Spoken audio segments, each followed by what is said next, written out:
Some fighters look for openings. Arturo Gatti looked for truth. And the only place he ever trusted truth to speak honestly was inside violence.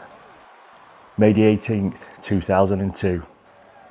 Arturo Gatti versus Mickey Ward 1. Round 9.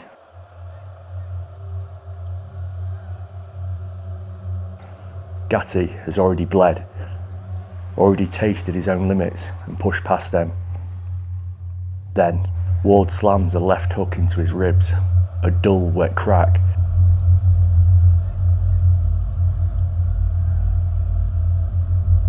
He straightens, then crumples, legs shaking. The air left his body, and the arena with it. The question arrives. Get up, stay down. Every fighter has that right, but Gatti was never built for normal. Pain didn't scare him, it sharpened him. What was left? A man facing the bill for the life he chose. He drags himself upright at 9. The referee looks into his eyes and finds the same thing the world would see every time Gatti walked into the ring. A man who would rather be broken honestly than safe pretending. The bell hasn't saved him. The crowd couldn't save him. The only way out is through. Gatti takes a breath, raises his gloves, and walks back into the fire. To understand him, you don't start with where he was born or which belts he won. You start here, in this round, with a man who treats violence not as something to escape, but as the one place his soul feels seen. Let's go back long before the bright lights, before HBO's spotlight, before Atlantic City ever roared his name. He was just a boy suspended between worlds. Cassino, Italy, April the 15th, 1972. A town rebuilt from war. People there lived with the memory of conflict, the way that others lived with seasons. Maybe he carried that in his blood. His family crossed the Atlantic when he was young, settling in Montreal's Italian enclave. He spoke Italian at home, French and English outside, never rooted anywhere, too foreign for one place, too familiar for another. A spirit built between languages, between cultures, between expectations. And when belonging slipped through your fingers, you look for a place that asks nothing of you, except the truth. School never held him. There was too much inside him that needed out. A pressure, a current, a restless hunger that didn't fit inside desks or hallways. The streets claimed him first, not out of malice, but because collision felt honest. A way to test himself in a world not ready to make space for him. Some kids avoided fights. Gatti gravitated towards them, as if every impact carved another piece of him into shape. Not to hurt, to understand. Joe found the gym first, a cold room with swinging bags and floorboards that groaned like they knew the truth. One night, Arturo followed. He pushed open the door, heard chains rattling, gloves snapping against leather, and something in him recognised home.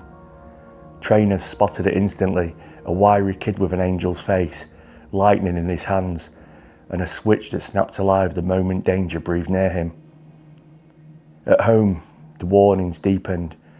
Mother Ida widowed young when his father, Giovanni, fell on a construction site, begged him towards safety, school, a trade, a life that came home unbruised. But some roads whisper louder than love. Gentleness never spoke the truth to him. The ring did. It demanded everything and lied about nothing. Inside the ropes when punches landed, something lit inside him, a clarity inside the chaos. The world sharpened. Noise became purpose. Pain became revelation. Amateurs hardened the raw metal. National junior titles, golden gloves, a spot on Canada's team. Barcelona 1992 whispered close, but the Olympic style felt false, tidy painted within the lines. Tap, glide, steel rounds, no truth, no fire.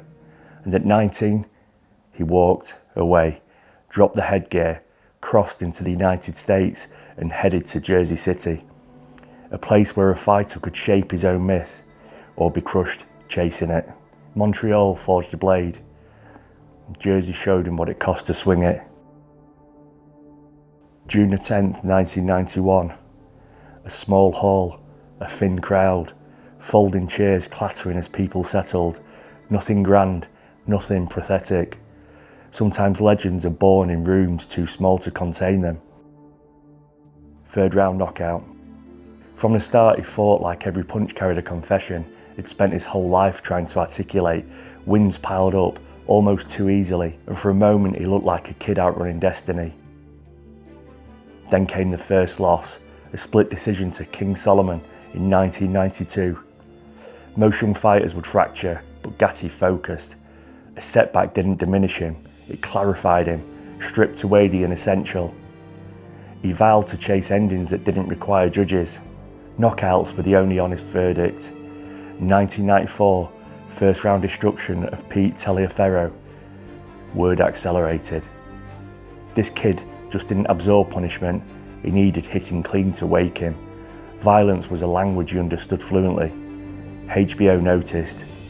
Clips circulated privately. Gatti gets hurt, gets dropped, gets up, fights back harder. Not merely a fighter. A story waiting for ignition. There was something ancient in him, some truth that only pain could summon. November the 15th, 1995, Madison Square Garden. Gatti, burning with 102-degree fever, had no business being in the ring that night. Should he have been protected? Sick, pale, weak.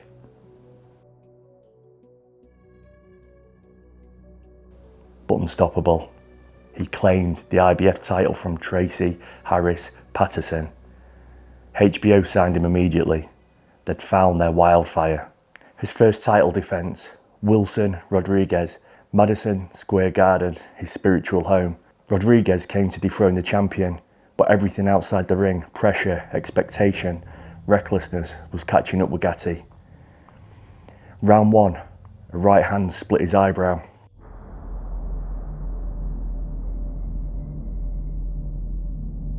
Round 2, the eye began to close. Round 3, it was gone, swollen shut. The champion was going to be dethroned. Everyone could see it. Commentators were carving his obituary.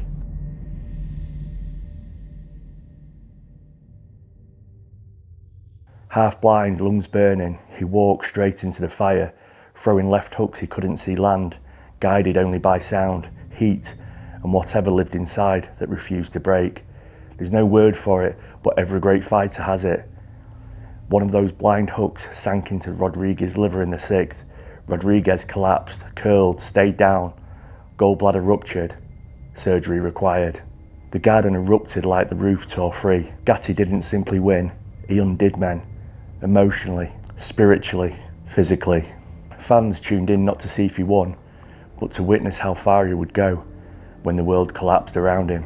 How far will you go? That was the question he forced on every opponent and every viewer. Late 90s, Gatti became a storm in gloves. Wins, losses, weight jumps pursued for thrill, not logic, as if he trusted chaos more than caution.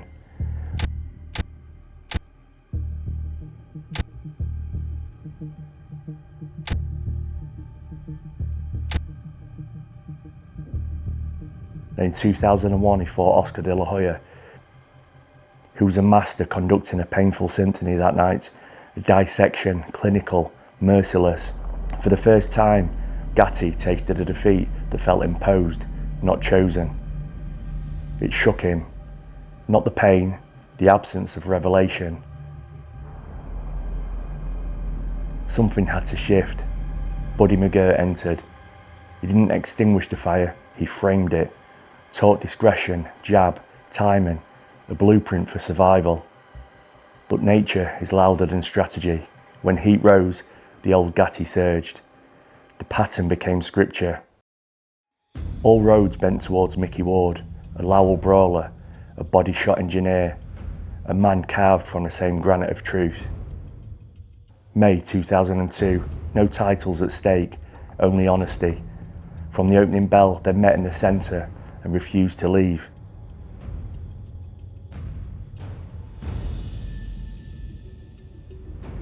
Their souls recognised each other, two men built for collision, built to tell the truth, the only way they knew how. Round 9 became mythology, the hook, the fall, the rise. Ward won by decision, both won eternity. Fight 2, Gatti adjusted, tightened, paid the debt back. And by 3, the sport understood what these two men had become. Before they even stepped on the scales, HBO wired each man $1 million, a thank you for the wars already delivered. Gatti laughed, I'd have done it for nothing. Third fight, right hand broke in round 2, a different break again in 6. He turned southpaw, got dropped twice, rose twice. Won a unanimous decision that felt etched in the sport itself. 30 rounds, more scars than belts, a friendship sealed in mutual revelation, a trilogy not fought, conducted, a cathedral built from pain.